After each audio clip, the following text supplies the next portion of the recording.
Calidad de Vida es una presentación de UCM y Clínica Suizo-Americana. Sabe que mi hijo está con unas ronchitas, no sé si es una picadura o una alergia. Esa noche no pegamos un ojo. Llamamos al médico súper rápido y tuvimos una videoconsulta. Nosotros pensamos que había sido una picadura y terminó siendo una alergia. Estaban muy nerviosos, sobre todo el papá. En este tipo de consulta, como pediatra, es importante dar contención emocional y tranquilidad. Jimena sostenía el celular mientras yo le iba indicando los lugares donde le picaba a Lolo. Fue una noche difícil, pero por suerte salió todo bien.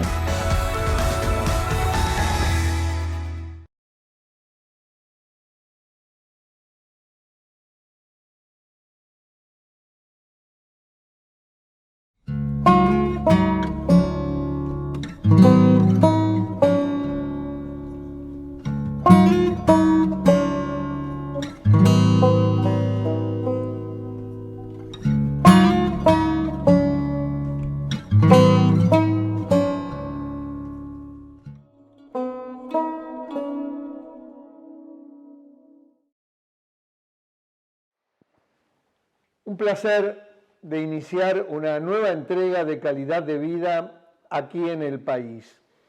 Hoy vamos a hablar de la trombosis venosa cerebral, que se la vinculó en algún momento con alguna de las vacunas, particularmente con la AstraZeneca. Pero para ello hemos invitado a una experta, la doctora Cecilia Guillermo. Ella es profesora grado 5 de hematología y además integra la Sociedad Internacional justamente de trombosis. Doctora, un placer de tenerla en Calidad de Vida. Muchas gracias, buenas tardes y un placer compartir estos momentos con usted. Buenos días, buenas tardes y buenas noches. Buenas tardes y buenas noches. Porque nos leen y nos ven a toda hora. Muy bien. Doctora, ¿qué es la trombosis? Bueno, muchas gracias por empezar con esta pregunta, porque realmente desde la Sociedad Internacional de Hemostasis y Trombosis hay mucho interés en divulgar qué es la trombosis. Primero, porque es una enfermedad compleja, difícil de comprender y que afecta a un alto porcentaje de pacientes en el mundo, causando 1 de cada 4 muertes. ¿1 de cada 4? 1 de cada 4 muertes en el mundo están vinculadas a la trombosis. La trombosis puede ser arterial o venosa de acuerdo en qué sector de la circulación se produzca. Sí, la arterial tiene secuelas variadísimas y muy graves, ¿no, doctora? Exactamente. Como un infarto agudo de miocardio. Exactamente. O como un derrame cerebral. Muy bien, exactamente. Pero justamente, ¿por qué hoy nos vamos a enfocar tal vez un poquito más en la trombosis venosa? Porque es menos conocida. Tal es así que en 2015 la Sociedad Internacional de Trombosis y Hemostasis elaboró una encuesta para poder establecer el conocimiento de la población general sobre distintas enfermedades. Y la gente en general conoce lo que es la diabetes, la hipertensión arterial, un infarto agudo de miocardio, claro, pero no tanto sobre trombosis venosa. Sí. Entonces la trombosis venosa se produce cuando se forma un coágulo o trombo, de ahí el nombre de trombosis, claro. En la circulación venosa, que es la responsable de devolver, digamos, la sangre hacia la circulación central. Entonces, cuando se produce en las venas, de las piernas, tenemos una trombosis venosa profunda. Cuando ese coágulo migra o se forma en el pulmón, una embolia pulmonar. Uy, qué grave. Exactamente, esta es una situación de extrema gravedad, sí. Y es muy importante que las personas además conozcan los síntomas relacionados para consultar precozmente, ¿no? ¿Cuáles son esos síntomas, doctora? Bueno, los síntomas vinculados a la trombosis venosa profunda en miembros inferiores, uno se puede imaginar que al interrumpir la circulación hay como un acúmulo de sangre por detrás, así que la pierna se va a hinchar, se va a poner dolorosa, roja, y es una hinchazón que no retrocede, de repente uno puede elevar las piernas, no retrocede de esa forma. Y cuando se impacta en un pulmón, al impedir la oxigenación de la sangre, va a haber falta de aire, palpitaciones, puede haber expectoración con un poquito de sangre. Es un cuadro muchísimo más grave que en ciertos casos puede terminar incluso en la muerte del paciente, ¿no? ¿Cuáles son las causas, doctora? Pregunto, una larga internación, por ejemplo, ¿puede ser una de las razones que provoque una trombosis?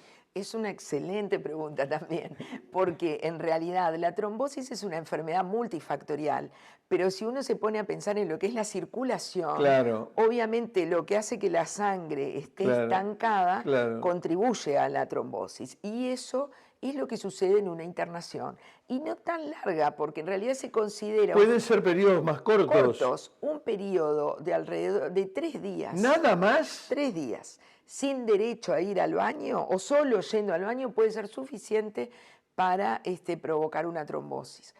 Por eso es muy importante tener esto en la cabeza cuando uno ingresa al hospital. El 60% de las trombosis se relacionan a la internación. Y ¿60? ¿Qué porcentaje alto? Exacto. Y son prevenibles. Entonces, hay que saber cuáles son sus factores de riesgo. Claro. Y cuando en general los médicos establecen el riesgo de trombosis cuando uno ingresa al hospital y toman las medidas adecuadas. Pero también queremos que el paciente tome una actitud como proactiva. Claro. Y pregunte a su doctor qué riesgo tiene de sufrir una trombosis cuando ingresa al hospital.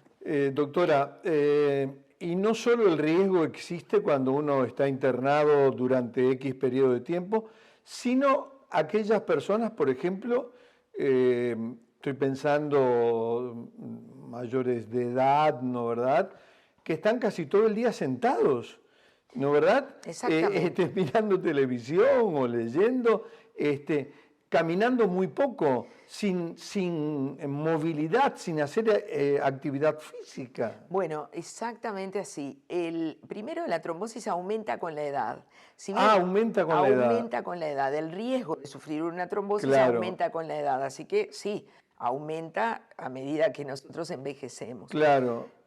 También, como dijimos, tiene que ver con los hábitos. Entonces, el sedentarismo es algo que tenemos como que combatir, ¿no? Tratar de caminar. Otra vez el sedentarismo, que está presente como factor de riesgo en un sinfín de patologías. Totalmente. Y el mantenerse en su peso, el sobrepeso es otro factor de riesgo. ¿El sobrepeso y la obesidad también? Exactamente. Son factores de riesgo para trombosis, igual que el cigarrillo, el alcohol en menor medida, pero también son todos hábitos que tenemos que corregir. A medida que la escucho, pienso, pero la doctora está citando los factores de riesgo, por ejemplo, de las enfermedades cardiovasculares. Totalmente. Es que nos referimos a una enfermedad cardiovascular, de hecho, pero la parte venosa la ignoramos. Claro. Y eso es lo que queremos traer un poquito a mostrar al público general, que estos factores de riesgo nos ayudan no solamente en lo conocido, sino también en estas enfermedades. Y después hay otros factores de riesgo que también hay que tener en cuenta, como por ejemplo el cáncer. Lamentablemente la enfermedad oncológica también se acompaña de riesgo de trombosis. Y también es muy importante tenerlo en cuenta porque se ha mejorado muchísimo el tratamiento de las enfermedades malignas y sería un problema que se complique con una trombosis, por ejemplo, Claro. que puede incluso condicionar después una caída de la calidad de vida del paciente. Claro. ¿No?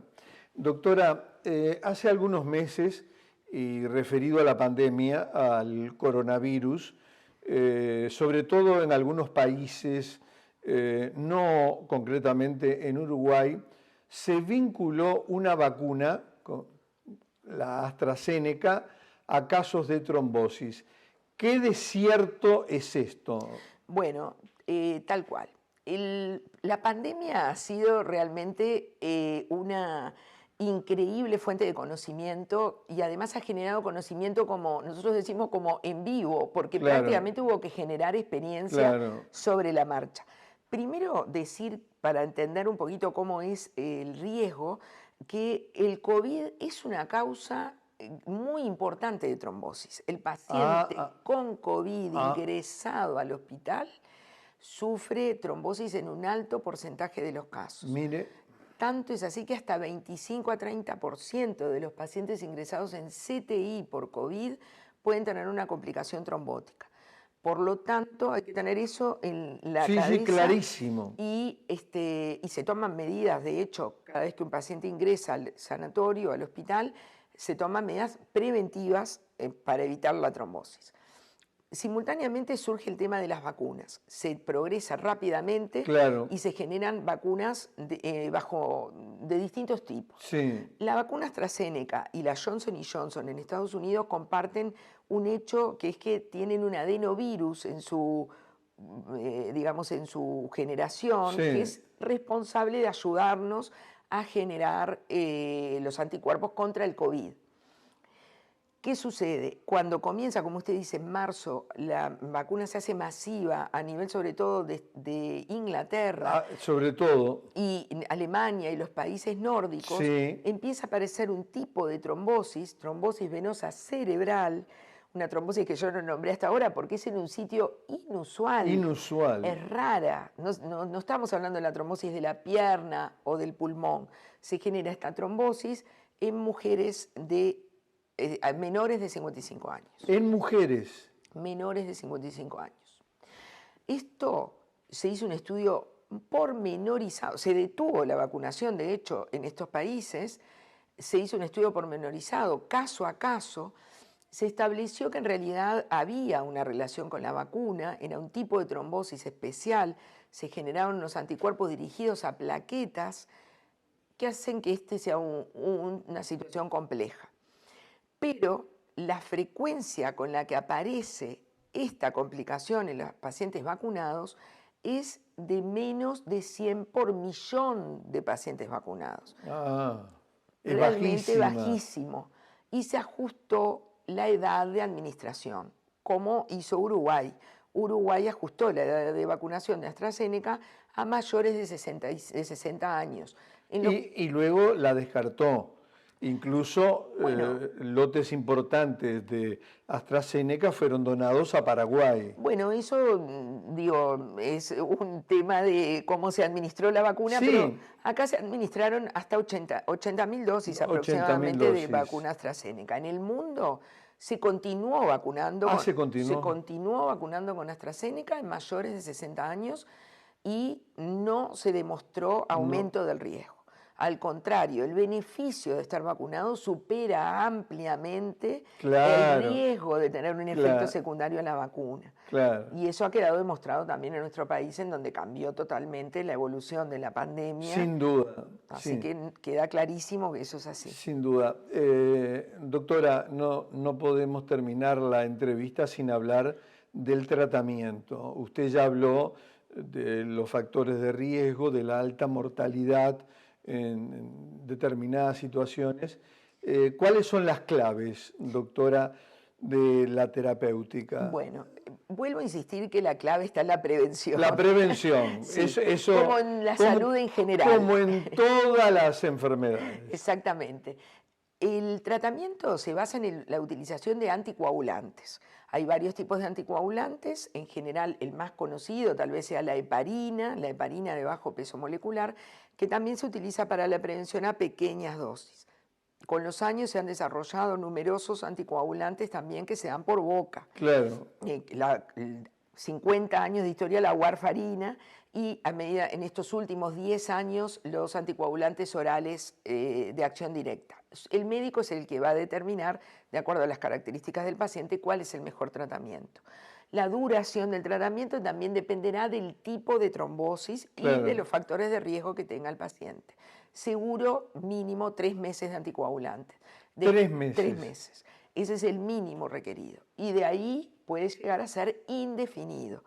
Es decir, de por vida, no decimos porque las características de cada paciente cambian a lo largo de la vida, pero sí indefinido. Es decir, que es muy variable el tratamiento, sí. El tiempo. ¿Y da buenos resultados, doctora? Los anticoagulantes son uno de los medicamentos más efectivos. ¿Ah, sí? Y sí, porque producen justamente, logran el objetivo que es la anticoagulación. ¿Cuál es el problema? El sangrado. Por eso ese equilibrio, hay que llegar a un equilibrio muy preciso entre riesgo de sangrado, riesgo de retrombosar y eso el médico lo hace en forma periódica, continuamente, digamos, cuando evalúa al paciente. Obviamente, una vez que uno sufrió una trombosis, debe recibir tratamiento para evitar las consecuencias más importantes que siempre pensamos o en la embolia pulmonar En la embolia. o que progrese el coágulo Claro. y tenga consecuencias.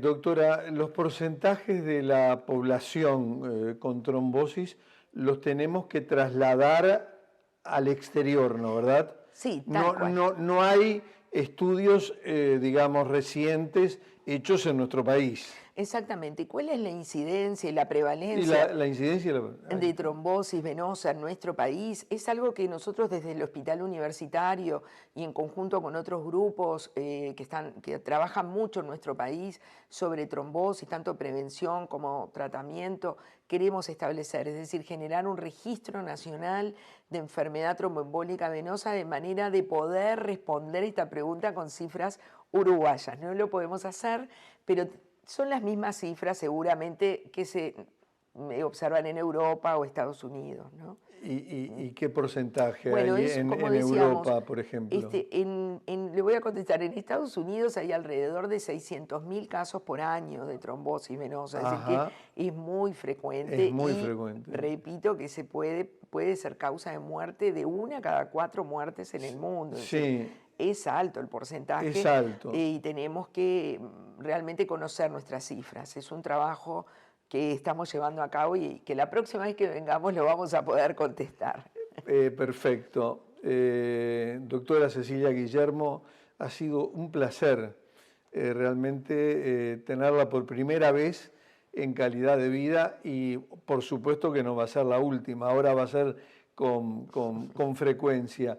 Y ha sido muy clara y el propósito de la Sociedad Internacional que usted integra de trombosis se ha cumplido porque ha sido muy didáctica, ha sido muy clara su exposición, por lo que vuelvo a reconocer su presencia y su exposición. Bueno, muchísimas gracias, ha sido un placer. Solo recordarles que el 13 de octubre es el Día Mundial de la Trombosis, en conmemoración del nacimiento de Virchow, que es un gran fisiopatólogo alemán estudioso de este tema, así que seguramente estaremos con alguna actividad para llevar este conocimiento a la población. Muy bien, y nosotros nos despedimos, por supuesto, luego de esta estupenda exposición de la doctora Guillermo sobre trombosis venosa cerebral y nos reintegramos la próxima semana aquí en el país con más calidad de vida.